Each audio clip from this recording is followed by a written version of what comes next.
नमस्कार, मैं Satish Bhardwaj, editor Panipat today. हलचल के इसमें अंक में आपके सामने उपस्थित हूं और ज़िले की कुछ प्रमुख समाचारों की सुर्खियां आपके सामने रख रहा हूं। ज़िले में कोरोना के कुल केस हो गए हैं 3412। तीसरे दिन भी 2 लोगों ने जान गंवाई।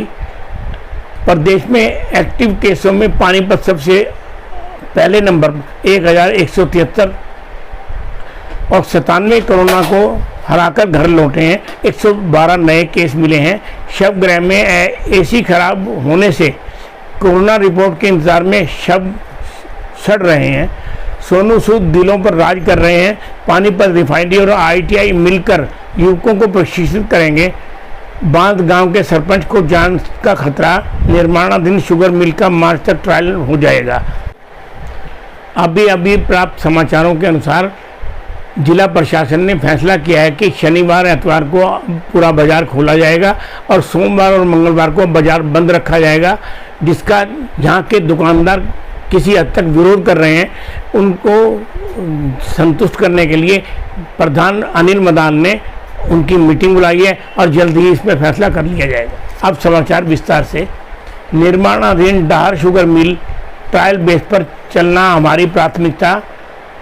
उपायुक्त पानीपत ने निर्माणाधीन डाहर शुगर मिल में काम की प्रगति का निरीक्षण करने पहुंचे और उन्होंने कहा कि संबंधित कंस्ट्रक्शन कंपनी के अधिकारियों व शुगर मिल के MD प्रदीप अहलावत से निर्माण कार्यों में लगाई जा रही सामग्री की गुणवत्ता के बारे में पूरी जानकारी प्राप्त कर मार्च से पहले इसे पूरा करने की आवश्यकता पर बल दिया।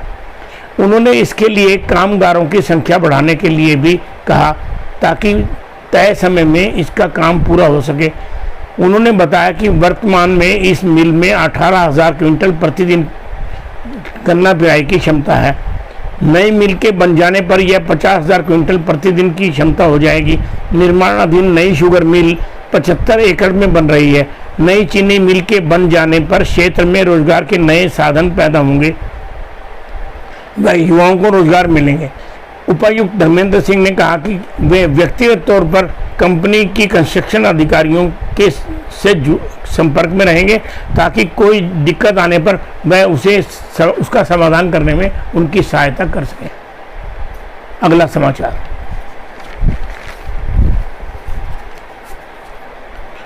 गांव के सरपंच गुलाब सिंह के साथ ग्रामीणों का एक प्रतिनिधिमंडल सरपंचों और ग्रामीणों के साथ लेकर पुलिस अधीक्षक मनीषा चौधरी के कार्यालय में जाकर उन्हें ज्ञापन सौंपकर अब सुरक्षा की गुहार लगाई।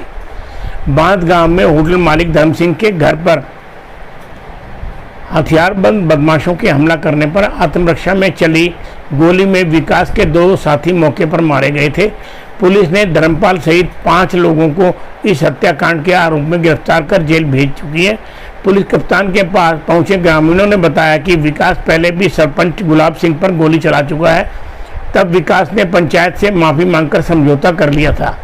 अब फिर विकास का भाई अमित उर्फ मीता और उनकी मां कृष्णा ग्रामीणों को कह रही है कि धर्मपाल का पक्ष साथ देने वाले सरपंच और उसके बेटे रविंद्र और सत्येंद्र ग्रामीण जोगेंद्र और राम मेहर को आज़ाद और भूपेंद्र को विकास गोली मार देगा। इन धमकियों से डरकर ग्रामीण खेतों में जाने से भी डरते हैं। पुलिस अधीक्षक ने ग्रामीणों को आश्वस्त किया कि गांव में गश्त बढ़ा दी गई है। सरपंच व अन्य ग्रामीणों को डरने की जरूरत नहीं है। विकास की तलाश में पुलिस जगह जगह छापेमारी कर रही है। जल्द ही विकास पुलिस के गिरफ्त में होगा। अगला समाचार। पानीपत रिफाइनरी और औद्योगिक प्रशिक्षण संस्थान मिलकर कुशल श्रमिकों को ट्रेनिंग देंगे। पानीपत रिफाइनरी के साथ मिलकर औद्योगिक प्रशिक्षण संस्थान युवाओं को प्रशिक्षित करेगा। छात्रों को सामान्य व तकनीकी शिक्षा संयुक्त रूप से प्रदान करने के लिए दोनों के बीच MOU पर हस्ताक्षर होने से यह एक ऐसी दोहरी शिक्षा प्रणाली होगी जिसमें हरियाणा के उद्योगों में कुल श्रमिकों की आपूर्ति आसानी से हो सकेगी। रिफाइनरी की प्रतिनिधि CGM महुआ वासु औद्योगिक प्रशिक्षण संस्थान पानीपत के प्राचार्य डॉक्टर कृष्ण कुमार के हस्ताक्षर के अवसर पर DC धर्मेंद्र सिंह ने कहा कि दोहरी शिक्षा प्रणाली से उद्योगों की कुशल श्रमिकों की मांग की पूर्ति हो जाएगी और औद्योगिक प्रशिक्षण संस्थान और रिफाइनरी के बीच होने वाले यह भारत में DST समझौता, जिससे ट्रेड के छात्रों को दोनों की ट्रेनिंग मिलने से यह एक कुशल श्रमिकों के आपूर्ति कर सकेंगे। अगला समाचार, फिल्म एक्टर सोनू सूद ने जरूरतमंद बच्चों के लिए भेजे 14 मोबाइल। बॉलीवुड एक्टर समाज सेवी सोनू सूद भले कामों के बल पर आम आदमी के दिलों में हीरो के से कम नहीं। कोरोना लॉकडाउन के समय उन्होंने हजारों श्रमिकों को घर भिजवाकर सारे देश की प्रशंसा पाई थी। यहाँ तक कि उनके रहने खाने का इंतजाम भी मन छू लेने वाला था। एक गरीब परिवार को पिछले दिनों उन्होंने भैंस दिलाकर परिवार से दुआएं पाई। सोनू सूद ने मोरनी के गांव कोटी के एक सरकारी स्कूल के बच्चों को स्मार्टफोन भेजकर बच्चों को शिक्षा के लिए प्रेरित किया। स्कूल की प्रिंसिपल ने उनका आभार जताया।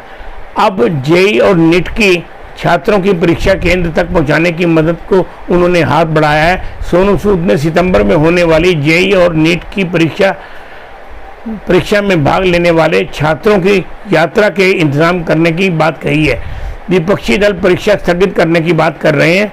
सोनू सूद ने कहा कि अगर परीक्षा होती है और जो छात्र परीक्षा केंद्र तक पहुंचने में असमर्थ हैं, उन्हें परीक्षा केंद्र तक पहुंचाने में वह सहायता करेंगे, वह उन्हें संपर्क कर सकते हैं। नमस्कार, आज के अंक में इतना ही, कल के अंक में फिर मिलेंगे।